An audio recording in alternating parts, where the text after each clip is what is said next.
சிவசங்கரா தேவனே, ஸ்ரீ சிவசங்கரா தேவனே. கடவுளை தேடுபவனுக்கும் கடவுள் மீது அப்பழுக்கற்ற நம்பிக்கை வைத்திருப்பவனுக்கும் உள்ள வேறுபாடு என்ன? அப்பழுக்கற்ற நம்பிக்கை என்பது எல்லாருக்கும் வந்துடாது. தேடுதல் யார் வேணால் செய்யலாம். கடவுளை கோயிலுக்கு போகிறது, சாமி ஏதோ ஒரு வகையில் சாமிக்கிட்ட ஒரு க்ளோஸ் அஃபினிட்டியில் இருக்கிறது எல்லாரும் செய்யலாம். இந்த அப்பழுக்கற்ற நம்பிக்கைன்றது எந்த ஒரு இடரினும் தளரினும்ங்கிற மாதிரி, நன்றே வரினும் தீதே விலகினும் அப்படிங்கிற மாதிரி அப்படியே பற்றி கொண்டு இருப்பது, அது எல்லாருக்கும் பாசிபிள் இல்லை. ஒரு அப்பர் சுவாமிக்கு முடியுது, ஒரு பிரகலாதனுக்கு முடியுது, அந்த மாதிரி எல்லாருக்கும் முடியாது. 100ல் ஒருத்தருக்கு தான் அந்த மாதிரி ஒரு என்ன கஷ்டம் வந்தாலும் கடவுளை விடாமல் இருக்கிறதுங்கிறது முடியும். பட் கடவுளை கும்பிட்றதுங்கிறது பேரே பாருங்கள், பயபக்தின்னு அர்த்தம். இந்த உலகத்தில் நமக்கு எல்லாத்தையும் பார்த்தாலும் பயம் இருக்குது, அதனால் வருகிறது தான் அந்த அட்டாச்மெண்ட் டு காட். அதனால தான் பயபக்தி அப்படின்னாங்க. So we are afraid of something or other all the time. ஏதோ ஒன்று இது நடக்குமா நடக்காதா அப்படிங்கிற மாதிரி, என்ன ஆகிடுமோங்கிற ஒரு பயம். அதனால் அது வேறு இது வேறு. Surrender is different. Does God exist என்று இந்திய தத்துவ ஞானி ஜே கிருஷ்ணமூர்த்தியிடம் அவருடைய அடியவர்கள் முன்பு ஒரு முறை கேட்டபோது, மனிதன்தான் கடவுளை உருவாக்கினான், மனிதனின் பய உணர்வுதான் அவனுடைய பாதுகாப்புக்காக கடவுளை உருவாக்கியது என்று பதில் கூறியிருக்கிறார். உண்மையை உணர்வதற்கு உனக்கு ஒரு குரு தேவையில்லை என்று சொன்னவரும் அவர்தான். தத்துவ ஞானி ஜே கிருஷ்ணமூர்த்தியின் தத்துவங்கள் பற்றி தெளிவுபடுத்தி அருளுமாறு வேண்டுகிறோம். அவர்களுடைய தத்துவங்களில் தங்களுக்கு உடன்பாடு உண்டா? உலகத்தில் எத்தனையோ விதமாக கடவுளை புரிந்து கொள்ள முயற்சித்தவர்கள் இருந்துக்கிட்டே இருப்பாங்க. நான் சொல்லியிருக்கேன், ஆஸ்திகமும் நாஸ்திகமும் கூட ஈக்குவலான விஷயங்கள் தான். ஒன்று நேர்த்தி நியாயம்னுவாங்க. ஒரு கெமிஸ்ட்ரி லேபுக்கு நீ போகிற, உனக்கு எக்ஸாமில் ஒரு பொட்டலம் கட்டி கொடுத்துருக்காங்க. அந்த பொட்டலத்தில் இருக்கிற கெமிக்கல் என்னான்னு கண்டுபிடிக்கிறதுக்கு இது எதுவாகலாம் இருக்கலான்னு ட்ரை பண்ணுறது ஒரு வழி, இது எதுவாகலாம் இல்லைன்னு சொல்கிறது இன்னொரு வழி. ஸோ ரெண்டுமே ஒன்றா, அந்த கெமிக்கல் எது அப்படின்னு கண்டுபிடிக்கிறதுக்கு வரும்.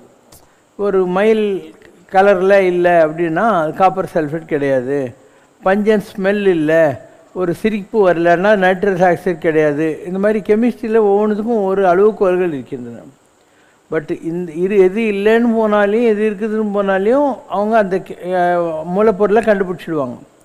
அது மாதிரி கடவுள் கூட அதே மாதிரியான ஒரு விஷயம்தான் கம்பர் சொல்கிறார். என்ன சொல்கிறாரு? ஆமேன்றுரைக்கில் ஆமேயாம், அலதென்றுரைக்கில் அலதேயாம். கடவுள் இருக்குது நீ நம்பினா ஓகே, இல்லைன்னாலையும் ஓகே. நன்றே நம்பி குடி வாழ்க்கை நமக்கு இங்கே என்ன பிழைப்போமாங்கிற. கடவுள் நம்மளாலாம் புரிஞ்சிக்க முடியாது, அதனால் நமக்கு எதுக்கு இந்த டைம் எல்லாம் அப்படின்னு அர்த்தம் இருக்குது. We are wasting time doing research on God அப்படிங்கிறது அர்த்தம். அதனால் நீ விரும்பினாலும் விரும்பாவிட்டாலையும் தேடினாலையும் தேடாவிட்டாலையும் கடவுள்னு ஒரு பொருள் இந்த உலகத்தை இயக்குகிறது. கவிமணி தேசிக விநாயகம் பிள்ளை ஒரு கவிதை எழுதியிருக்காரு, இல்லை நாமக்கல் கவிஞர் நினைக்கிறேன். சூரியன் வருவது யாராலே, சந்திரன் வருவது யாராலே, விண்மீன்கள் எல்லாம் அகசல் தோன்றது எதனாலே, யார் இதற்கெல்லாம் அதிகாரி, நீ அதை நினைந்திடல் வேண்டாமா அப்படின்னு ஒரு கவிதை அது. So once you see the creation, you should definitely understand that should be a creator behind it. ஒரு பெயிண்டிங் பார்க்குறேன், இப்போ இதை வரைஞ்சி யாரோ ஒருத்தர் இருக்கான். ஒரு சிலையை பார்க்குற, அதை வடிவமைச்ச ஒரு சிற்பி ஒருத்தர் இருக்கணுன்ற மாதிரி. இப்போ இந்த உலகம் இவ்வளோ பெருசாக இருக்குது. உலகம் யாவையும் தாமுல வாக்கலும் உண்டாக்குறது, நிலைப்பெறுத்தலும் அதை ஸ்டெபிலைஸ் பண்ணுறது, நீக்கலும் அழகிலா விளையாட்டுடையார வராண்டவர் அப்படிங்கிறது நம்மளால் புரிஞ்சிக்க முடியாதுன்னு. அதனால் நீ இருக்குன்றதுனாலையோ இல்லைங்கிறதுனாலையோ அந்த உத்தமமான ஒரு பொருள் எல்லாவற்றையும் இயக்குகிற ஒரு பேராற்றல் இல்லாமல் போயிடாது. நம்ம இந்த உலகத்தில் ஒவ்வொன்றையும் பார்க்கணும் இல்லையா? ஒரு சின்ன கம்பளி பூச்சியிலிருந்து ஆரம்பித்து ஒவ்வொரு விலங்குகள், ஒவ்வொரு பறவைகள் எல்லாத்தையும் நீங்கள் பார்க்க இத்தனை விதமான ஒரு மிரியடுன்னுவாங்க, எண்ணற்ற ஜீவராசிகள் உலகத்தில் இருக்குது. இத்தனையும் வருவதற்கு காரணமாக இருந்த ஒரு ஆரிஜின், ஒரு சோர்ஸ் இருக்கணும் இல்லையா? இல்லைன்னா இத்தனை வகையான ஜீவராசிகள் எப்படி வந்தது? ஒவ்வொன்றுத்துக்கும் ஒரு செல்ஃப் டிஃபென்ஸுக்கு கூட கடவுளே வழி பண்ணியிருக்கான். இப்போ பச்சோந்திங்கிறோம், அது எந்த சர்ஃபேஸ் இருக்கோ அந்த சர்ஃபேஸுக்கு ஏற்ற மாதிரி தன்னை கலர் மாற்றிக்குது. ஒரு புழு இருக்குது, அது யாராவது அதை அட்டாக் பண்ண வராங்கன்னா அப்படியே சுற்றிக்கின்னுடுது இல்லையா, அது இருக்கிறதே தெரியாத அளவுக்கு சுற்றிக்குது. இந்த மாதிரி சின்ன சின்ன விஷயங்களில் கூட ஏதோ ஒரு நுண் ஆற்றல் இருக்குது, தன்னை ப்ரொடெக்ட் பண்ணிக்கிறதுக்குள்ளே ஏதோ ஒரு வழியை வச்சுருக்கு. ஒரு பறவைகள் இருக்குது, அது ஒரு அழகாக கூடு கட்டி அதுக்குள்ளே முட்டை போட்டு அந்த முட்டை வெளியே வர்ற வரைக்கும் அந்த குட்டி பறவைகளுக்கெல்லாம் வாயில் கொண்டு போய் சாப்பாடெல்லாம் வச்சுக்கிட்டே இருக்குது. ஒரு குளவி இருக்குது, அது கூடு கட்டிட்டு ஒரு சின்ன புழுவை கொண்டு போய் கூட்டுக்குள்ளே போட்டுருமா. அந்த ஷெல்லை உடச்சிக்கிட்டு வர்ற வரைக்கும் அதுக்குள்ளே இருக்கிற புழுக்கு சாப்பாடு அதுதானா, அதை உடச்சிக்கிட்டு வர்ற வரைக்கும் அதுக்கு சாப்பாடு.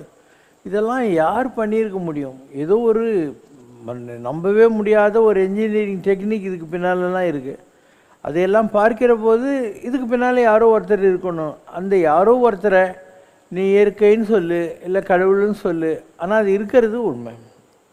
நான் ஆரம்பத்துலேருந்து சொல்லியிருக்கேன், கடவுளுங்கிறது ஒரு ஆற்றல். ஆனால் ராமனும் இயேசுவும் புத்தனும் கிருஷ்ணனும் அந்த ஆற்றலை உலகத்துக்கு பயன்படுத்திய மகான்கள். நீ கூட அந்த மாதிரி பயன்படுத்தலாம். You are also having the same divine masalas inside you. நீ கூட ஒரு ராமனாகவும் இயேசுவாகவும் புத்தனாகவும் மாற முடியும். நீ மாறுறதும் மாறாதும் இஷ்டம். மாறலன்னு யாரும் ஒன்று அடிக்க போகிறதில்ல, மாறிட்டாக்க ஏன் மாறணுன்னு கேட்க போகிறதில்ல. ஆனால் அதில் உனக்கு ஏதோ நடக்க போகுது, லட்டு பூந்தி கிடைக்கும்னு நினச்சானாக்கா கிடைக்காது. எவ்வளோ பெரிய மகானாக இருந்தாலும் அவங்களுக்கு இதனால் ஒன்றும் லாபமே இருக்காது. அவங்க ஒரு they are doing a part of work. ஒரு கல்யாண வீடு இருக்குது, அந்த கல்யாண வீட்டில் எவ்வளவோ வேலைகள் இருக்கும். ஒருத்தர் ரிசப்ஷனில் நிற்கணும், ஒருத்தர் பரிமாறணும், ஒருத்தர் மாப்பிள்ளை பொண்ணு பக்கத்தில் இருந்து எதாவது வேணுமா நான் இருக்குது ஹெல்ப் பண்ணணும், இந்த மாதிரி 1000 வேலைங்க இருக்கும். ஸோ இதெல்லாம் பண்ணுற போது ஒரு கிராட்டிடியூட் இருக்கும். எங்கள் வீட்டு கல்யாணத்தில் அவங்க ஓடி ஓடி வேலை செஞ்சாங்க நினைப்பாங்க, அவ்வளோதான். அதுக்காக உனக்கு என்ன ஒரு செக்கு கிழிச்சு இருந்தாங்க பிடிங்க சம்பளம் நான் கொடுக்க போகிறாங்க. அதே கல்யாணத்துக்கு வந்துட்டு நல்லா முக்கிட்டு ஒன்றும் பண்ணாமல் உப்பு கம்மியாக இருக்குதுன்னு சொல்லிட்டு போகிறவனும் இருப்பான். ஸோ இதுவும் நிஜம்தான், வேலை செய்கிறவனும் நிஜம்தான். அந்த 2 பேருக்குமே ஒன்றும் ரிவார்டெல்லாம் கிடைக்காது. இட்ஸ் யுவர் ஓன் பார்ட்டிசிபேஷன் இன்னும் லோக கல்யாணம். இந்த உலகம் நல்லா இயங்குவதற்காக ஏதோ ஒரு வகையில் நம்ம பார்ட்டிசிபேட் பண்ணுறோம். அதனால் இதெல்லாம் இருக்கா இல்லையான்ற ஆராய்ச்சியை விட எப்படி இயங்குகிறதுன்னு பார்க்க பார்க்க ஏதோ ஒன்று இருக்குது அப்படின்னு நமக்கு புரியும். யூ வில் டெஃபினெட்லி நோ இதெல்லாம் இயக்குறது ஏதோ ஒரு ஆற்றல் இருக்குது உலகத்தில். அதை இப்போ இந்த இடத்துல மைக் வேலை செய்யுது, லைட் எரியுது, ஃபேன் சுற்றுது, அப்போ கரண்ட் இருக்குதுன்னு அர்த்தம். இந்த கரண்ட்டு என்ன ஏது எங்கேருந்து வருது, ஹைட்ரோ எலக்ட்ரிக் கரண்ட்டா இல்லை நெய்வேலியில் வர்ற லிக்னைட் கரண்ட்டா இல்லை இந்த மாதிரி கரண்ட்லேயே எத்தனை வகை இருக்குது, அட்டாமிக் கரண்ட்டெல்லாம் இருக்குது.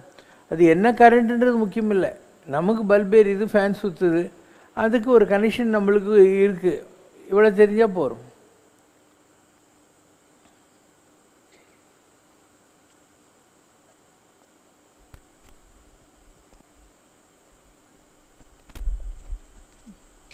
பரமஹம்ச யோகானந்தாவினுடைய குரு சுவாமி யுக்தேஸ்வர் தனது உடலை இந்த பூமியில் விட்ட பிறகு பரமஹம்சர் மும்பையில் ஒரு ஹோட்டலில் தங்கியிருந்த போது அவருக்கு தனது ஸ்தூல சரீரத்துடன் காட்சி கொடுத்திருக்கிறார். அப்போது அவர் தான் தற்போது ஹிரண்யலோகம் அல்லது இல்லுமினேட்டட் ஆஸ்ட்ரல் பிளானட்டில் ஒரு காப்பாளனாக கடவுளின் உத்தரவுப்படி இருப்பதாகவும், ஹிரண்யலோகம் ஆன்மீக ரீதியில் உயர்நிலை அடைந்தவர்கள் வசிக்கும் உலகம் என்றும் தெரிவித்திருக்கிறார். தாங்கள் பித்ருலோகம், பாதாள லோகம், நாகலோகம் பற்றியெல்லாம் தங்களுடைய முந்தைய அருளுரைகளில் தெரிவித்திருக்கிறீர்கள். ஹிரண்யலோகம் என்றால் என்ன? அங்கும் பித்ருலோகம் மாதிரி பூமியில் சரீரத்தை விட்ட ஆத்மாக்கள் தங்கள் ஸ்தூல சரீரத்தை திரும்ப பெற்றுக்கொள்ள முடியுமா? ஹிரண்ய அப்படின்னு சொன்னால் பிரம்மா அப்படின்னு அர்த்தம். ஹரிஹர ஹிரண்ய கர்ப்ப அப்படின்னா, ஹரி உங்களுக்கு தெரியும், அரன்னா சிவன் தெரியும், அப்போ விஷ்ணுலோகம் சிவலோகம் ஆகிப்போச்சு. ஹிரண்ய அப்படின்னா பிரம்மா இருக்கக்கூடிய உலகம்னு அர்த்தம். நம்முடைய புராணங்களில் இந்த பிரம்மலோகத்தை பற்றி பெருசாக பேசப்படவில்லை. அதாவது விஷ்ணுலோகம் இதெல்லாம் பேசியிருக்காங்க. யாரோ சில ரிஷிகள் எல்லாம் பிரம்மலோகத்துக்கு போய் பிரம்மா கிட்ட கேள்வி கேட்டாங்க, இருந்தாலும் பதில் சொல்லலை அப்படிங்கிற மாதிரிலாம் கதைகள் வந்திருக்கும். பட் இது வரைக்கும் நம்ம இந்த சிசக்தி விலாசெல்லாம் படிக்கிறோம் இல்லையா, அதில் கூட பிரம்மலோகத்தை பற்றி ஒன்றுமே வந்ததில்லை. பிரம்மலோகத்தை பற்றி ஏதாவது இருக்குது? எனக்கு தெரிஞ்சு ஒன்றும் இல்லை. பாரு,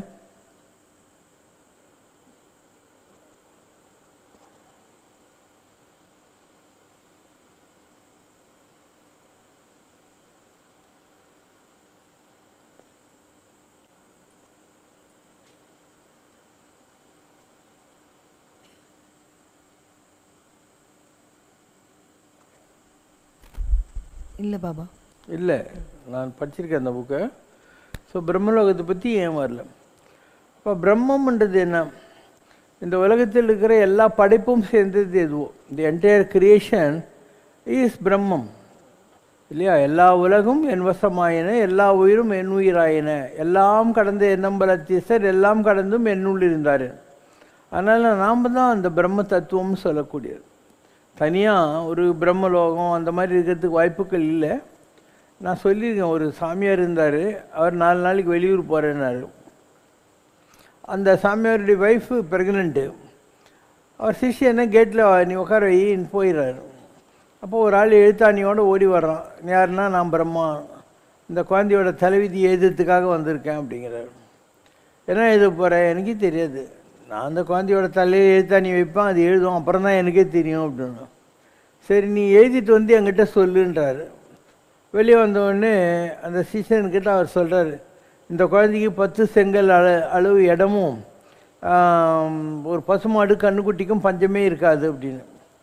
இந்த சிஷ்யன் என்ன பண்ணிடுறான், அந்த பையன் பெரியவானவுடனே இதாண்டா உன் பிறப்பின் ரகசியம், அதனால் நீ டெய்லி ஒரு பசுமாடு கண்ணுக்குட்டி 10 செங்கல் தானம் கொடுத்துக்கினே இரு, அப்போ எவ்வளோ நாளானேன்னு உலகத்தில் நீ இருப்பேன்னு சொல்லிடுறான்.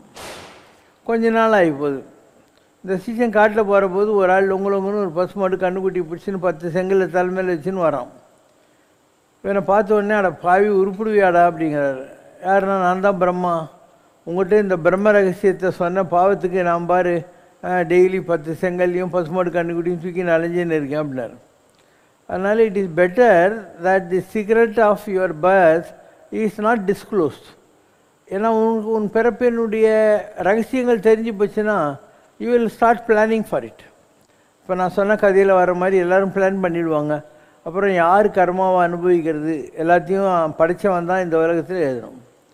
அதனால் புறநானூற்றிலே இல்லையே ஒரு பாட்டு இருக்குது, ஒரு வீட்டில் சாவு மூலம் அடிக்குதான், ஒரு வீட்டில் கல்யாண வீடு நாதஸ்வர ஓசையாம், ரெண்டும் பக்கத்து வீடுங்க.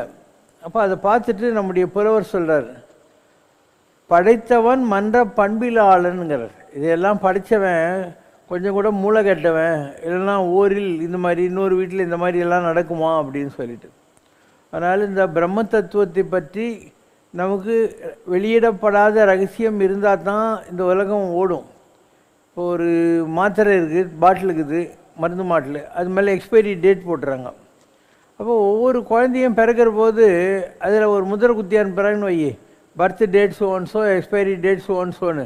அதுக்கப்புறம் உலகத்தில் என்ன இன்ட்ரெஸ்ட் இருக்க போகுது? நெருநல் உளன் ஒருவன் இன்று இல்லை எனும் பெருமை உடைத்து உலகு. நேற்றிருந்தவன் இன்றைக்கி இல்லைங்கிறது தான் இந்த உலகத்தில் மிகப்பெரிய பெருமை. அப்போ யார் எப்போ சாவாங்கன்னு தெரிஞ்சிச்சுன்னா இந்த உலகத்தில் என்ன இன்ட்ரெஸ்ட் இருக்க போகுது? மணிமேகலையும் அதுதான் சொல்லுது, முதியோர் என்னான் இளையோர் என்னான், வயசானவங்களும் பார்க்குறதில்ல, குழந்தைங்களும் பார்க்குறதில்ல, ஆம்பளையும் பார்க்குறதில்ல, பொம்பளைங்களையும் பார்க்குறதில்ல, கொடுந்தொழிலாளன் கொன்றனன் குயிப்பொய்யோ அழல்வாய் சுடலை தின்ன கண்டுங்கிறார். கொடிய செயலை செய்கிற யமதர்மன் இந்த சுடுகாட்டு நெருப்பில் ஒவ்வொரு பணமாக தூக்கி ரயில்வேயில் என்ஜின் டிரைவர் கறி போடுவானே அந்த மாதிரி போட்டுன்னு இருக்கான். இதை பார்த்து கூட இந்த உலகம் நிலையானது என்று நினைத்து கொண்டிருக்கிறாயா மானிடனே அப்படின்னு ஒரு இது இருக்குது. அதனால் இந்த பிறப்பினுடைய ரகசியம் என்பது இதுவரைக்கும் சொல்லப்படவில்லை. நான் ஒரு கதை கூட டால்ஸ்டாய் சொல்லியிருக்கேன். ஒரு அப்பா இறந்து போயிட்டான், அவனுடைய அம்மா அந்த ஒய்ஃபு ஒரு குழந்தைய டெலிவரி பண்ணியிருக்கா. அப்போ தான் பிறந்திருக்கு குழந்தை. யமதர்மம் போய் அந்த உயிரை எடுத்துன்னு வாண்டான் அந்த பொம்பளை. இது இவன் வந்து பார்த்தா இந்த குழந்தைக்கு யார் நாளைக்கு கதி அப்படின்னு சொல்லிட்டு உயிரை எடுக்கிறதுக்கு யோசனை பண்ணுறான். இப்போ வேறு ஒரு யமதூதன் வந்துட்டு இந்த உயிரை எடுத்துன்னு போயிடுறான். இவன் மேலே போனவுடனே, உனக்கு தேவலோக ரகசியம் பிரம்ம ரகசியம் தெரியல, என்னைக்கு தெரியுதோ அப்போ நீ வான்னு சொல்லி பூமியில் கண்டு கொட்டா தூக்கி போட்டுறாங்க. இவன் கனங்கரையன்னு ஒரு பார்க்கில் அம்மனமாக கிடக்கிறான். ஒரு டெய்லர் கடைக்கு போயிட்டு வரான் வியாபாரம் பண்ணிட்டு சந்தைக்கு. யாரா இவன் பார்த்தா இப்படி இருக்கான். இவன் மேலே இருக்கிற சால்வி அவனுக்கு கொடுத்து இதை போத்திக்கோ என் கூட வான். அவன் ஒரு வார்த்தை பேச மாட்டான். டெய்லர் வீட்டுக்கு கூட்டின்னு வரான். வந்த உடனே பொண்டாட்டி என்ன வருமானம் இன்றைக்கி? ஒன்றும் இல்லைன்னு உடனே தண்டசோரன் கதவு சாத்திடுறான். இந்த யமதூதன் ஒரு திண்ணையில் படுத்துக்கிறான், அந்த டெய்லர் ஒரு திண்ணையில் படுத்துக்கிறான். கொஞ்ச நேரம் கழிச்சு வந்து வா கொட்டிக்கோ அப்படின்றான். விருந்தாளி வந்திருக்கிறானே விருந்து புறத்ததா தானுண்டல் சாவா மருந்தேன்னு வேண்டல் பாட்டு அன்று அப்படின்னா அதெல்லாம் முடியாதுன்னு என்னை கட்டி எடுத்து அடிக்க வரான். யார்? யமதூதனை. அவன் முகத்தை பார்க்குறான், போக ஆரம்பிச்சிடுறான். சரி சரி வான்றா. அப்போ அவன் முகத்தை பார்க்குறான், கண்ணங்கரையேன்னு இருந்து என்னுடைய உடம்பு கொஞ்சம் அப்படி ஷைனிங் ஆகுது. டெய்லர் சொல்கிறான், நீ என்கிட்ட காஜா பட்டன்லாம் போடுற வேலையை செய்யி, உனக்கு சோறு போட்டு இடம் தர்றேன் அப்படின்னா. அவன் முடியே இருப்பான். ஒரு 10 வருஷம் ஆகிப்போகுது. அப்போ ஒரு பணக்கார பொம்பளை குதிரை வண்டியில் வந்து இறங்குறா. அவளோட 10 வருஷம் ஆன ஒரு பொட்டை குழந்தை, ஒரு குட்டி பாப்பா, 2 பேர் வராங்க. அவள் வந்து சொல்கிறான், இந்த பெரிய குழந்தைக்கு கை கொஞ்சம் லூஸ் விட்டு தைக்கணும், அது கை கொஞ்சம் டஃப் ஆகுது, சின்ன குழந்தைக்கு எப்படி வேணால் செய்யுன்னு சொல்லிட்டு போயிடுவான். இவன் அந்த பணக்காரியை பார்ப்பான், அந்த 10 வருஷம் குழந்தையை பார்ப்பான், லேசாக சிரிப்பான். உடம்பு இன்னும் கொஞ்சம் நல்லா இவனுக்கு தகதகான ஆகிடும். இன்னும் ஒரு 4-5 வருஷம் ஆகுது. ஒரு பெரிய பணக்காரன் வருவான், கார்லேருந்து இறங்கி 10 மீட்டர் துணி கொடுப்பான். கொடுத்துட்டு இதில் சூட்டு கோட் தைக்கணும், நல்லா ஒரு 20 வருஷம் தாங்குற மாதிரி நல்லா தைய அப்படின்னு போயிடுறான். நம்ம ஆள் டெய்லர் ஆகிட்டான். அதுக்குள்ளே ஒரு நாளாவது 2 நாளாவது ஒன்றும் ஆகலை. அவன் டெய்லர் கேட்குறான், இவ்வளோ நாளாக வாய் மூடின்னு மௌனமாட்டம் இருந்தியாடா, இன்றைக்கி என்ன ஆச்சு? இப்போ பணக்காரன் டெலிவரிக்கு வருவானே அப்படின்னு. ஒன்றும் கவலைப்படாதீங்கன்னு இவன் சிசர் எடுத்து டர்றன்னு கைது பண்ணி ஒரு பெட்டு கவரு ஒரு தலைகணி ஓரத்தை வைக்கிறான். அப்போ கார் வந்து நிற்கிது. டிரைவர் வரான்.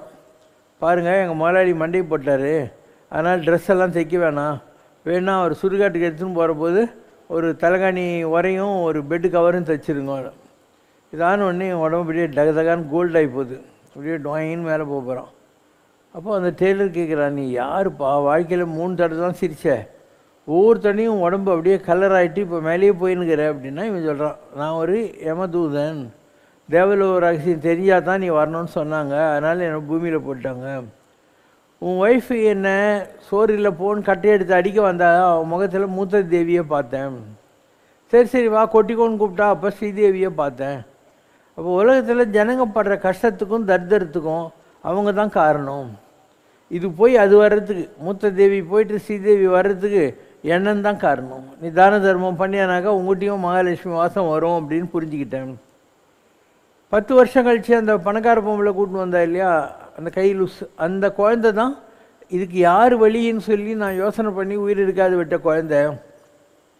அவங்க அம்மா ஏழை, ஒரிஜினல் அம்மா. கடவுள் அதை விட பெரிய பணக்கார அம்மாவை நல்லா வச்சுருக்கான் பாரு, சாரட்டு வண்டியில் கூட்டின்னு நல்லா சூப்பராக ட்ரெஸ் எல்லாம் வாங்கி தர அளவுக்கு ஒரு அம்மா. இது தெரியாமல் நான் ஏமாந்து போயிட்டேன்னு நினச்சேன். எனக்கு தேவலோக ரேஸ் 2 தெரிஞ்சு. மூணாவது நாள் சாக போகிற பணக்காரன் இன்னும் 20 வருஷம் வாழ்வோன்னு நினச்சிக்கிட்டு நல்லா சூட்டு தைக்கணுன்றான். எனக்கு தெரியும், நான் தான் எமன் டிபார்ட்மெண்ட் ஆச்சு, அவன் போக போகிறான்ட்டு. அதனால தான் 3ஆவது நாள் வந்து தலைகணி வரையும் இருந்து தைச்சி வச்சேன். இவ்வளோ தான் தேவலோக ரகசியம் 3 அப்படின்னும். இந்த 3 தான் உலகத்தில் நம்ம தெரிஞ்சிக்க வேண்டியது. எது நடக்கிறதோ எல்லாத்துக்கு பின்னாலேயும் ஒரு நல்லது இருக்கும். நம்ம ஏதோ நல்லது செய்யதான் நினச்சிக்கிட்டு கடவுளை ஒரு முட்டாளுன்னு நினைக்கிறோம். ஒரு ஏழை குழந்தைக்கு வசதியான அம்மாவை வச்சுருக்கான். 3 நாளில் சாக போகிறவன் நான் இன்னும் 20 வருஷம் இருப்பேன்னு நினைக்கிறான். முதல் கதையில் வர்றது என்னன்னாக்கா, நீ பணக்காரனா ஏழை ஆகிறதுக்கு உன்னுடைய ஆட்டிடியூடு தான் காரணம். பலர் ஆகிய காரணம். இல்லாதவங்க ரொம்ப பேர் இருக்கிறதுக்கு காரணம் நீ தான தர்மம் பண்ணி தொலைக்க மாட்டேன்ற, பண்ணி பாரு, அப்படி உனக்கு கிடைக்கும் வசதிகள்னு அர்த்தம். இதுதான் நான் தெரிஞ்சுக்கணும். இது ஆல்சோ கதை. அதனால் உலகத்தில் சும்மாடு கட்டி சுமந்து உழல்வோரை காண்கையில் ஐயா சிதம்பர தேவான் என்னை வணங்காத பேரன்றோங்கிறார் வள்ளலார். தலையில் சும்மாடு வச்சு விறகு சுமந்துக்குன்னு போகிறவங்கள பார்க்குற போது, நடராஜா இவங்கெல்லாம் உன்னை போன ஜென்மத்தில் கும்பிடலப்பா, கும்பிட்டுருந்தாங்கன்னா வசதியாக இருந்திருப்பாங்களே அப்படின்னு சொல்லி எனக்கு தெரிஞ்சு போச்சு அப்படிங்கிறார். உலகத்தில் அறத்தாறு இது என வேண்டா சிவகி பொறுத்தானோடு உருந்தானிடை. தர்மம் செய்யறதுனுடைய பலன் என்னன்னு சொல்லி நீ ஆராய்ச்சி எல்லாம் பண்ணாத. ஒருத்தன் பல்லக்கில் உக்காந்து போகிறான், 4 பேர் அவனை தூக்கின்னு போகிறாங்க. இதை பார்த்தாக்கா அவன் தர்மம் பண்ணான், அதனால் உக்காந்து போகிறான், இவன் பண்ணலை அதனால் தூக்கின்னு போகிறான்றது உனக்கு புரிஞ்சிடும் அப்படிங்கிற வார்த்தையே சொல்கிறாங்க. அதனால் எல்லாமே நம்ம கையில் தான் இருக்குது. ஒரு ஏழையாக இருக்கிறதுங்கிறது ஒரு டிஸ்குவாலிஃபிகேஷன் இல்லை. நீ ஒரு கஞ்சி ஒரு பெரிய மக்கில் குடிக்க போகிறனாக்கா, அது ஏழை ஒருத்தர் இருந்தானாக்கா அந்த கஞ்சியில் அரட்டாமல் இன்னொருத்தன் கொடுத்து தொலைய. நீ வந்து லோ மிடில் கிளாஸ்ன்னு வச்சுக்கோ, 4 இட்லி சாப்பிட போகிற, 2 சாப்பிட்டு 2 யாருன்னா ஏழைக்கு கூட. அதாவது தான தர்மம் பண்ணுறதுக்கு வசதிகள் தான் தேவைன்னு நினைக்கவே தேவையில்லை. பெரிய பணக்காரனாக இருப்பான், அவனுக்கு நல்ல புத்தியே இருக்காது. ஒரு ஏழை என்ன பண்ணுவான், அவனுக்கு தான் பசின்னா என்னன்னு தெரியும். அதனால் தன்கிட்ட இருக்கிற ஏதோ ஒன்று யாருக்கிட்டையாவது பகிர்ந்து கொடுப்பான். அதனால் உலகத்தில் எண்ணம் என்பது ஏழ்மையிலையும் பணத்தினாலேயும் வருகிற விஷயம் அல்ல, அவனுடைய ஆத்மாவில் இருக்கக்கூடிய நெளிவு சுள்ளிகளை வச்சுக்கிட்டு வர்றது. நல்ல செய்யணும் செய்யக்கூடாதுன்றதெல்லாம் அவங்கவுங்களுடைய எண்ணத்தில் வர்றது. ஸோ உலகத்தில் யார் வேணாலும் தங்களுடைய வினை பயனை மாற்றிக்க முடியும். அதுக்கு தேவையெல்லாம் இந்த மாதிரி நல்ல குணங்கள் தான். குணங்கள் இருந்தால் ஏழை கூட பணக்காரன் ஆகிடலாம். இல்லாத பணக்காரன் அடுத்த ஜென்மத்தில் பிச்சைக்காரனாக கூட பிறந்து கோயில் வாசலில் உட்காந்துன்னு இருப்பான். துளசிதாசரின் ராமாயண உபன்யாசத்தை ஒவ்வொரு நாளும் ஆஞ்சநேயர் நேரில் வந்து கேட்டார். தனது அரசவையில் அற்புதம் எதையும் துளசிதாசர் நிகழ்த்தாமல் அவமதித்து விட்டார் என்ற ஒரே காரணத்திற்காக முகலாய மன்னன் அக்பர் அவரை சிறையில் வைத்தபோது எழுதப்பட்டதுதான் ஹனுமான் சாலிசா என்ற சக்தி வாய்ந்த ஸ்லோகம். 40வது ஸ்லோகத்தை அவர் சிறையிலிருந்தே எழுதிய போது ஒரு வானரப்படை அக்பரின் தேசத்தை தாக்கியதாகவும் துளசிதாசரை அக்பர் விடுதலை செய்த பிறகுதான் அந்த வானரப்படை நாட்டை விட்டு வெளியேறியதாகவும் அவருடைய வரலாறு கூறுகிறது. ஹனுமான் சாலிசாவின் மகத்துவம் பற்றி தெளிவுபடுத்துமாறு கேட்டுக்கொள்கிறோம். சாலிசானா 40 பாடல்கள் அர்த்தம். ஹனுமானை பற்றிய 40 பாடல்கள். இந்த துளசிதாசர் இருக்கார் இல்லையா, அவர் கல்யாணம் ஆகி ஒய்ஃப் மேலே அப்படி ஒரு பாசமாக பந்தமாக இருந்தாலும் எந்த வேலைக்கும் போகாமல் எப்போ பாரு பொண்டாட்டியே கதிகின்னு இருப்பார் அவர். ஸோ இவரை அக்பருடைய சைன்யத்தில் முதல்ல சிப்பாயாக சேர்த்து வர்றாங்க. இவர் எனக்கு வயிற்றில் கலக்குதுன்னு சொல்லி ஓடி வர்றாரு. பயங்கர மழை பெய்யுது. வீட்டுக்கு அதுவும் தட்டுறாரு. அவங்க அப்பா அம்மா சொல்கிறாங்க, நீ இப்படி பண்ணுவேன்னு தெரியலா, உன் பொண்டாட்டியும் அவங்க அம்மா வீட்டுக்கு மாமனார் வீட்டுக்கு அனுப்பிச்சிட்டோன்றாங்க. இவர் நீந்தி போகிறாரு, ஒரு கட்டையை பிடிச்சிக்கிட்டு போகிறாரு. மாமனார் வீட்டில் போய் கதவு தட்டுறாரு. மழையில் தெரியல. பின்பக்கம் இருக்கிற மருத்து வழியில் ஒரு கிளையை பிடிச்சிக்கிட்டு குதிக்கிறார் உள்ள. ஒய்ஃப் சொல்கிறா, எப்படியா வந்த, இந்த மாதிரி காட்டாற்று வெள்ளமாக இருக்குதுன்னு. காத்தால் பார்த்தாக்கா இந்த கட்டையை பிடிச்சின்னு வந்தேன்றான். அது கட்டை கிடையாது, செத்து போன ஒரு பணம். வீட்டுக்குள்ளே எப்படியா வந்தேன்னு, இதோ இந்த கிளையை பிடிச்சின்னு வந்தேன்னு பார்த்தா அது பாம்பு. அவள் சொல்கிறா, கண்ணில் புசுலு, காதில் குளிமி, மூக்கில் சளி, வாயில் கப்பு, உடம்புல பாத்ரூம் போகாத வரைக்கும் மலம் மூத்திரம் தாங்குது. இந்த உடம்பு அடையிறதுக்காக நீ இவ்வளோ வைராக்கியத்தோடு சத்த பணத்தை கட்டின்னு வந்துக்கிற, பாம்பை பிடிச்சி தொங்கி வீட்டுக்குள்ளே வந்துக்கிற, இதுதான் நீ எங்கேயோ போய் சேர்ந்துருவியாயான்னு. அப்போ அவன் ஞானி ஆகிறான். ஞானி ஆகிட்டு அதுக்கப்புறம் ஆஞ்சநேயரை குருவாக பிடிக்கணும். எங்கேயோ உபன்யாசம் நடக்கிறதுல அவனுக்கு தெரியுது ஆஞ்சநேயர் உபன்யாசத்தை கேட்டுருக்காருன்னு. அந்த கிளை பிராமண மாதிரி இருக்கார் இல்லையா, அவர் காலை பிடிச்சிக்கிறான். அவர் தரதரன்னு இழுத்துன்னே போகிறார், ரோடெலாம் விடவே இல்லை. அதுக்கப்புறம் அவருக்கு ஆஞ்சநேயர் தரிசனம் கிடைக்கிது. ஆஞ்சநேயர் இவரை தடுத்தாட்கொள்ளுகிற டைம் வந்துடுது. அதுக்கப்புறம் இவர் இந்த கவிதை ராமச்சரித் மானஸெல்லாம் எழுதுகிறாரு. அக்பர் பாதுஷாவே இவரை ஆதரிக்கிற அளவுக்கு இவருக்கு வசதிகள் எல்லாம் உண்டாக்கி கொடுக்குறாங்க. அந்த மாதிரி இருக்கிற போது ஒரு நாள் திருடங்க வந்து இவர் காலில் விழுறாங்க. சாமி, நாங்கள் திருடங்க, உங்கள் ஆசிரமத்தில் திருட வந்தோம். ஆனால் நீங்கள் வச்சுக்கிறீங்களே 2 சிப்பாயிங்க, அவங்க எங்களை கட்டி போட்டு ராத்திரிலாம் அடி அடின்னு அடிச்சிட்டாங்கன்னு. எங்கிட்ட யாருமே இல்லையப்பா அப்படின்னா ராமலட்சுமணர்கள் வராங்க. நாங்கள் தான் அது. உனக்கு இவ்வளோ பணத்தை நாங்கள் கொடுத்துருக்கிறது நீ வந்து சமய பிரச்சாரம் செய்யணும், தான தர்மம் பண்ணுன்றதுக்காக. அதை விட்டு நீ சும்மா பொட்டியில் வச்சுன்னு கணக்கு எழுதினு உட்காந்துருக்கிற. அந்த நிலையாமை உனக்கு புரியணுங்கிறதுக்காக தான் இந்த நாடகத்தை நாங்கள் ஆடினோம் அப்படின்னு சொன்னாங்க. அதுக்கப்புறம் அவர் நிறைய தான தர்மங்களெல்லாம் பண்ண ஆரம்பித்தார். இதுதான் ஷார்ட்லி துளசிதாசருடைய காவியம். இந்த ஹனுமான் சாலிசாங்கிறது 40 பாடல்கள் தான். ஸ்ரீ குரு சரண சரோஜ ரஜ நிஜ மன முகுர சுதார பரணௌ ரகுபர விமல யஜ जोदायक फलचार बुद्धिहीन तनु जानिके सुमिरौ पवन कुमार बल बुद्धि विद्या देहु मोहि हरहु कलेश विकार। जय हनुमान ज्ञान गुण सागर, जय कपीश तिहु लोक उजागर। रामदूत अतुलित बलधामा, अंजनी पुत्र पवन सुत नामा। महावीर विक्रम बजरंगी, कुमति निवार सुमति के संगी। कंचन बरण बिराज सुबेशा, कानन कुंडल कुंचित केसा। हाथ वज्र और ध्वजा बिराजे, कांधे मूंज जनेऊ साजे। शंकर सुवन केसरी नंदन, तेज प्रताप महाजगबंदन। विद्यावान गुणी अति चातुर, राम काज करिबे को आतुर। प्रभु चरित्र सुनिबे को रसिया, राम लखन सीता मन बसिया। राम लक्ष्मण जानकी, जय बोलो हनुमान की।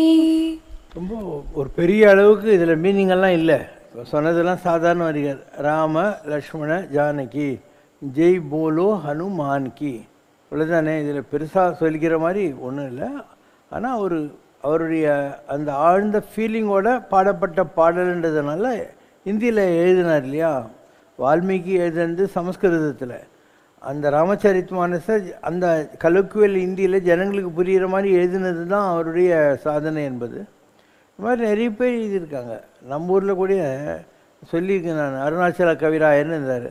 அவர் இந்த ஹனுமான் பாட்டெல்லாம் ரொம்ப சாதாரணமாக இருக்கும். ஹனுமார் வந்து நடுவில் குதிக்கிற மாதிரி, நான் ஹனுமானடா அப்படிங்கிற மாதிரிலாம் சொல்கிற மாதிரி.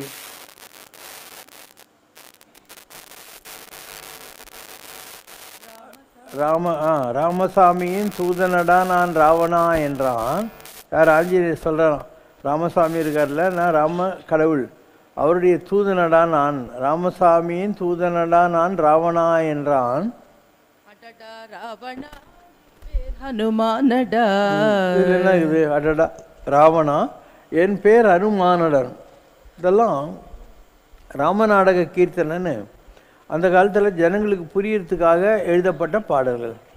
அதில் அந்த ஆஞ்சநேயர் அந்த மங்கி ஃபேஸு வாலெல்லாம் வச்சுக்கிட்டு ஸ்டேஜில் வந்துக்கிட்டு தொடையெல்லாம் தட்டிக்கிட்டு, நான் ராமசாமியின் தூதனடா ராவணா என்றான், என் பேர் ஹனுமானடா என்றான்னா ஜனங்களுக்கெல்லாம் ஒரு புரிகிற மாதிரி இருக்கும். அண்ட் இதை என்ஜாய் ஆல் திஸ் திங். அதனால் எல்லா கவிதைகளுமே கேட்கிற பாடுகிறவனுடைய மனோநிலையில் இருக்கிறதே தவிர அதில் ஏதோ பெரிய அளவுக்கு ஒரு ஜீனியஸாக அப்படியே ஆரஞ்சு பழத்தை புளிஞ்ச மாதிரி கடவுளுடைய ஜூஸ் வந்துச்சுன்னு நீங்கள் நம்ப தேவையில்லை. கேட்குறவனை பொறுத்த மாதிரி மற்றவங்களை பொறுத்த மாதிரி. இதை விட நல்ல நல்ல பாட்டுங்கள்லாம் நம்மக்கிட்டே இருக்கு. ஒவ்வொரு நாட்டிலையும் இந்த மாதிரிலாம் இருக்குது. நான் ஒரு ஞானி, எந்தவித சுயநலமும் எதிர்பார்ப்பும் இல்லாத ஒரு வாழ்க்கையில் இருக்கிறவன், எந்த பந்தமும் பாசமும் அற்றவன், அனுபவங்கள் எதுவும் எனக்கு பாக்கி இல்லை என்று அருளுரை ஒன்றில் தாங்கள் தெரிவித்திருக்கிறீர்கள். போகரின் சிலை, விருத்தாச்சலத்தின் தங்கப்பட்டினம், சிதம்பர ரகசியம், மிகச் சமீபத்தில் தங்கள் மூலம் வரப்போகிற ஆன்மீக மாற்றங்கள், இவற்றின் மூலம் எதிர்காலத்திலும் இறைவன் தங்களுக்கு பல அனுபவங்களை தர முடியுமே. அப்படி இருக்கும்போது தங்களுக்கு அனுபவங்கள் எதுவும் பாக்கி இல்லை என்று சொல்வதற்கான தெய்வீக காரணங்களை தெளிவுபடுத்த சிவசங்கர் தி சோல், சிவசங்கர் என்ற கண்டெய்னருக்குள்ளே இருக்கிற ஆத்மா இல்லையா, அதுக்கு எந்த அனுபவமும் பாக்கி இல்லை. என்ன இருக்குது, ஒவ்வொரு மனுஷன் என்ன நல்லா சாப்பிட்ணுன்னு நினைப்பான், நல்லா ட்ரெஸ் பண்ணணும்னு நினைப்பான், கல்யாணம் ஆகணும்னு நினைப்பான், குழந்தை குட்டி வைக்கணும்னு நினைப்பான், ஏதோ பணத்தெல்லாம் பார்க்கணும், ஊரெல்லாம் சுற்றணும்னு நினைப்பான், கோயிலெலாம் சுற்றணும்னு நினைப்பான். எல்லாம் முடிஞ்சு போச்சு. எனக்கு எந்த அனுபவமும் பாக்கி இல்லை. அதனால் நான் லாங் பேக் சொன்னேன், my cup of joy is full to the brim. என்னுடைய வாழ்க்கையின் மகிழ்ச்சி கோப்பை நிரம்பி வழிகிறது. I have no regrets for leaving this world. இந்த உலகத்தை விட்டு போகிறத பற்றி எனக்கு எந்த வருத்தமும் இல்லை. But I have one regret, that is as to why I came to this earth. ஒரே ஒரு வருத்தம் இருக்குது, அது எதுக்காக இந்த பாழா போன உலகத்தில் வந்து நம்ம தொலைஞ்சோம் அப்படிங்கிறதுங்கிறது என்னுடைய கொள்கை. இப்போ நீங்கள் சொல்கிற விருத்தாச்சலம், பழனி, ஏதோ நல்லது செய்கிறது, உலகத்துக்கு வழிகாட்டுறது, அதெல்லாம் வந்து எனக்கு என்ன ஆகணும்? ஒரு சோல். அப்படி பார்த்தா எனக்கு ஒன்றும் ஆக வேண்டியதில்லை. கடவுளுக்கு ஆகணும்னா நான் ஒரு கருவி என்ற முறையில் காரணம் காரியம் கற்றவை கற்பவை அனைத்தும் நற்கரிசி நாரணன் என்ற அளவில் அவர் யூஸ் பண்ணுகிறாருனாக்கா இதுக்கெல்லாம் நான் கோஆப்ரேட் பண்ணிட்டு போவேன். அதுக்கு உள்ள ஏதோ ஒரு இன்க்ரீடியன்ட் சொல்கிறாங்களே, தவம், அறிவு, ஏதோ ஒரு மந்திர சித்தி எல்லாம் நம்ம வச்சுருக்கோம். ஆனால் இதெல்லாம் நடக்கணும் எனக்கு ஒன்றும் இல்லை. எனக்கு என்ன ஆகுது? இல்லை விருத்தாச்சலத்துக்கு பூமி கடியில் தங்கப்பட்டினம் வந்தால் எனக்கு என்ன? எனக்கு தான் போட்டு இந்த மோதிரம் கூட வேணான்னு தூக்கி போட்டாள். நான் எதுவுமே போட்டுக்கிறதில்ல பாரு. ஸோ எனக்கு இதிலெல்லாம் இன்ட்ரெஸ்ட் இல்லை. அப்போ தங்கப்பட்டினம் வந்தால் மாத்திரம் எனக்கு என்ன ஆகுது? இவ்வளோ வசதி பண்ணி கொடுத்துருக்கேன், எனக்கு பணத்து மேலே இன்ட்ரெஸ்ட்டே கிடையாது. அண்டு இவ்வளோ சொத்து பண்ணி கொடுத்துருக்கேன், எனக்கு சொத்தே கிடையாது. இதெல்லாம் மக்களுக்கு புரியாது. ஒரு பற்றற்ற நிலையை அடைவது என்பது கடினம். அதை அடைஞ்சிட்டாக்கா யாதனின் யாதனின் நீங்கியா நிரும்பை நோதன் அதனின் அதனின் நிழலுங்கிற மாதிரி எல்லாத்தையும் விட்டு விட்டு விடுதலையாகி நிற்பாய் சிட்டுக்குருவியை போலேங்கிற ஒரு மனோபாவம் வந்துடுது. அப்புறம் எதுக்கு இன்ட்ரெஸ்ட் இருக்காது. இப்போ நீங்கள்லாம் ஒரு டென்ஷனில் இருப்பீங்க, நாளைக்கு என்ன ஆகும் நாளைக்கு என்ன ஆகும். எனக்கு என்ன ஆனாலும் அதை பற்றி கவலையே இல்லை. நன்றே வரினும் தீதே விலகினும் நான் அறிவது ஒன்றேயும் இல்லைங்கிற மாதிரி ஒரு டிஸ்இன்ட்ரெஸ்டடாக நான் அட்டாச்சாக இருக்கும். I have neither joy nor sorrow in my seeking list. நான் இன்பத்தையும் தேடவில்லை, துன்பத்தையும் தேடவில்லை. இன்பத்துள் இன்பம் விளையான், துன்பத்தில் துன்பம் உருவானிலன். எந்த ஒரு சந்தோஷத்தையும் எவன் தேடலையோ அவனுக்கு துன்பம்ங்கிறது எங்கேருந்து வந்துடும்? ஏதாவது வேணும்னா தான் இது கிடைக்கலங்கிற ஒரு ப்ராப்ளம் வருது. அதனால் ஆறா அவாவை நீங்கற்பி நன்னிலையே பேரா இயற்கை தரும். ஆற்ற முடியாத ஆசையை எவன் விட்டு விடுகிறானோ அவன் தன்னுடைய சகஜ பாவமாகிய தெய்வ நிலையை புரிந்து கொள்வான். You will start tasting the divinity in himself அப்படின்னு அர்த்தம். அப்போ பொருள் அல்லவற்றை பொருள் என்று உணரும் மருளானா மானா பிறவி. தேவையில்லாத விஷயங்களை தேவைன்னு நினைக்கிறோம் இல்லையா, அந்த மாயை தான் இந்த பிறவி என்று சொல்லக்கூடியது. அப்போ என்ன பண்ணோம்? பிறப்பு எனும் பேதமை நீங்கிட சிறப்பு எனும் செம்பொருள் காண்பது அறிவு. பிறப்பு என்பது முட்டாள்தனம். அதுலேருந்து தப்பிக்கணும்னா எல்லா சிறப்பையும் தருகிற முருகப்பெருமான பிடி. ஏன்னா செவ்வான் உருவில் திகழ் வேலை வந்தான், அவன் தான் செவ்ப்பு, அவன் பேர் தான் செவ்வாய், அவன் பேர் தான் செய்யோன். அவன் குருவாய் வருவா அருள்வாய் குவனேன்னு உன்னை ஒரு உயர்ந்த நிலைக்கு கொண்டு போய் கொடுப்பான். இதெல்லாம் நம்முடைய இலக்கியங்கள் இருக்கிற விஷயங்கள் தான். இப்போ சிவசங்கர் பாபாவுக்கு தேவைகள் இல்லை. நான் ஒரு நீலங்கரையில் இருக்கிற போது எல்லார் வீட்டிலேருந்து ஏதோ ஒன்று கொடுத்து சாப்பிடுன்னுவாங்க. அதெல்லாம் டேஸ்ட் பண்ணி பண்ணி இந்த சாப்பாடு மேலே ஆசையாக போயிடுச்சு. ஐ ஆம் லீஸ்ட் இன்ட்ரெஸ்டட் இன் ஃபுட். ஏதோ கோரிப்பேன், அவ்வளோதான். ஐ டோன்ட் ஈட் ஒரு டீசெண்ட் லன்ச்சு சொல்கிறீங்க இல்லையா நீங்கள்லாம். ஒரு ஹோட்டலில் இலை போட்டு போடுவாங்கள்ல, கொஞ்சம் பருப்பு, கொஞ்சம் பாயசம், கொஞ்சம் இது காய் எல்லாம். நான் காயெல்லாம் தொடர்றதே கிடையாது. வெறும் ரசம் சாதம் ஒரு கரைச்ச கப்பில் குடிக்கிறேன், ஒரு கிளாஸ் மோர் குடிக்கிறேன். அதுதான் என்னுடைய லஞ்ச். என்னுடைய மொத்த லஞ்சே ஒரு நாளைக்கு ஒரு 3/4 கிளாஸ் ரசம், கரைச்ச சாதம், ஒரு கிளாஸ் மோர். அது கூட 3/4 கிளாஸ் தான் குடிப்பேன், 1/4 கிளாஸ் விட்டுருவேன். தேவைகள் இல்லாத ஒரு நிலையை நாம் அடிச்சிடுறோம். என்ன வேலை செய்கிறோம்? ஃபிசிக்கலாக நான் என்ன வேலை செய்கிறேன்? ஒன்றும் இல்லை. காத்தாலும் எழுறேன், வாக்கிங் போகிறேன், தியானம் பண்ணுறேன், யாகம் வளர்க்குறேன். அதுக்கப்புறம் இப்போ கோயிலுக்கு வர்றேன், இது போகிறேன், இது டிவிக்கு பார்ப்பேன், டெய்லி பேப்பருக்கு அப்புறம் படிப்பேன். இவ்வளோ தான். ஒரு நாளைக்கே எனக்கு 6 மணி நேரத்துக்கு மேலே வேலையே கிடையாது. நாங்கள்லாம் 18 மணி நேரம் 20 மணி நேரம் வேலை செஞ்சு பழகினவங்க. இப்போ இப்படி இருக்கிறதே எங்களுக்கு ஒரு டார்ச்சர் தான். தேவையே இல்லாத இந்த உலகத்தில் வாழ்ந்துட்டு இருக்கிற மாதிரி எனக்கு தோணும். அதனால் எப்படா பேக்கப் பண்ணிட்டு போகலாங்கிற மாதிரி தான் ஒரு மைண்ட் செட் இருக்கும். எதுலையும் இன்ட்ரெஸ்ட் இல்லை. அப்போது உலகத்தை பற்றி எனக்கு என்ன சொல்லி பார்க்கலாம்? உலகம் உருப்படாதது மாதிரி இருக்கிற ஒரு மனோஸ்திதியில் இருக்குது. உலகத்தில் நன்றி இல்லாத ஜனங்க தான் 199 பேர். நன்றியோடு இருக்கிறவங்க ஒரு பங்கு தான். 99 பேர் நன்றி இல்லாதவங்க தான். ஒரு அன்பரின் கேள்வி, திருக்கணங்குடி திருமலை நம்பி பெருமாளை பற்றி கூறுமாறு கேட்டோம். திருக்கூறுங்குடின்னு பேர். கிராமத்து ஜனங்க திருக்கணங்குடின்னு சொல்கிறது. அது ஆக்சுவலாக நம்மாழ்வாராக இருந்தவர் தான் பெருமாள். பிறந்த உடனே தவழ்ந்து போய் ஒரு புளிய மரத்தில் உக்காண்டார். ஆழ்வார் திருநகரின்ற ஊரில் தவழ்ந்து போய் ஒரு புளிய மரத்துக்குள்ளே உக்காண்டார். அவர் தான் ராமருடைய ஆத்மாவாக இருந்த நம்மாழ்வார். மதுரை கவி ஆழ்வார்னு ஒருத்தர் ராமர் தேடிக்கிட்டு அயோத்திக்கு போகிறார். அப்போ அங்கே ஒரு குரல் கேட்குது. சரீரி அப்படின்னா வெறும் சரீரம் இல்லாத குரல்னு அர்த்தம். சொல்லுது, நான் இப்போ இங்கே இல்லை அயோத்தியில், அதனால் நான் இருக்கிற இடத்த காட்டுறேன், ஒரு வெளிச்சம் வரும், அது பின்னால் வான்னு. உத்தரப்பிரதேசத்தில் இருக்கிற அயோத்தியிலிருந்து அவர் அந்த வெளிச்சத்தை தொடர்ந்து வர்றாரு. அது தமிழ்நாட்டுக்கு வருது. ஆழ்வார் திருநகரில் இருக்கிற புளியாமரத்து பொந்துக்கிட்ட போய் உக்காந்துருது. இவர் எட்டி பார்க்குறாரு. ஒரு 12 வயசு பையன் ஜட நிஷ்டையில் உட்காந்துக்கிட்டு இருக்கான். இவன் ஏதோ ப்ராங்க் பண்ணுறானா இல்லை நிஜமாக ஏதாவது இருக்கா, உயிரோடு இருக்கான்னு பார்க்கலான்னு ஒரு சின்ன கல் எடுத்து போடுறாரு. உடம்பு அசையுது. ஓ, உயிரோடு தான் இருக்கான்னு. சரி, இவன் முட்டாளா அறிவாளியாக பார்க்கலான்னு வெளியில் இருக்கிற மதுரகவி ஆழ்வார் கேட்குறாரு. செத்ததின் வயிற்றில் சிறியது பிறந்தால் எத்தை தின்னும் எங்கே கிடக்கும். இந்த உடம்பு சாகர விஷயம். இதனுடைய உடம்புக்குள்ள சிறியதுன்னா ஆத்மா.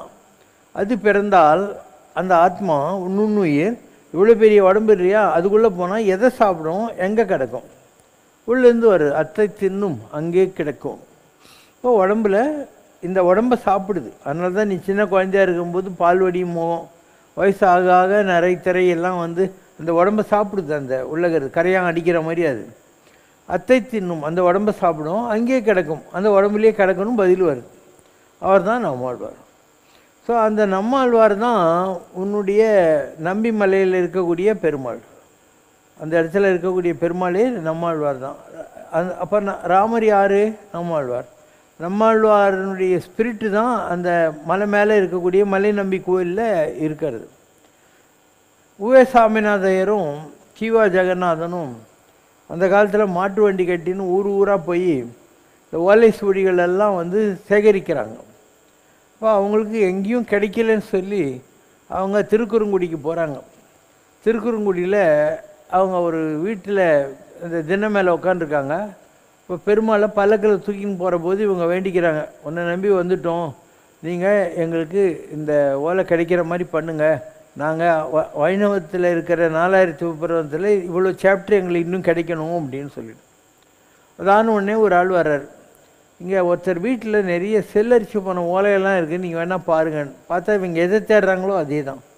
ஸோ அங்கே இருக்க மலைநம்பி பெருமாளுடைய ஆசீர்வாதத்தில் தான் இந்த 4000 சிவபுரத்தினுடைய செல்லரிச்சு போன பல விஷயங்கள் கிடச்சி இவங்க அதை ரீமேக் பண்ணாங்க, அதெல்லாம் பண்ணாங்க.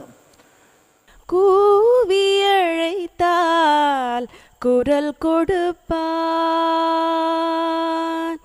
கூவி அழைத்தால் குரல் கொடுப்பான், பரம் குன்றமேறி நின்று குமரா என்று கூவி அழைத்தால் குரல் கொடுப்பான். பூவிதழ் மலர்ந்ததும் புன்னகை புரிவான், பூவிதழ் மலர்ந்ததும் புன்னகை புரிவான், புண்ணியம் செய்தோர்க்கு கண்ணெதிரில் தெரிவான், புண்ணியம் செய்தோர்க்கு கண்ணெதிரில் தெரிவான், கூவி அழைத்தால் குரல் கொடுப்பான். தேவிய இருவர் மேவிய குஹனை திங்களை அணிந்த சங்கரன் மகனை, தேவியர் இருவர் மேவிய குஹனை திங்களை அணிந்த சங்கரன் மகனை, பாவலையாவரும் பாடிய வேந்தனை, பாவலையாவரும் பாடிய வேந்தனை, பொல்மையில் ஏறிடும் ஷண்முகநாதனை, பொல்மையில் ஏறிடும் ஷண்முகநாதனை, கூவி அழைத்தால் குரல் கொடுப்பான், பரம் குன்றமேறி நின்று குமரா என்று கூவி அழைத்தால் குரல் கொடுப்பான். ஆ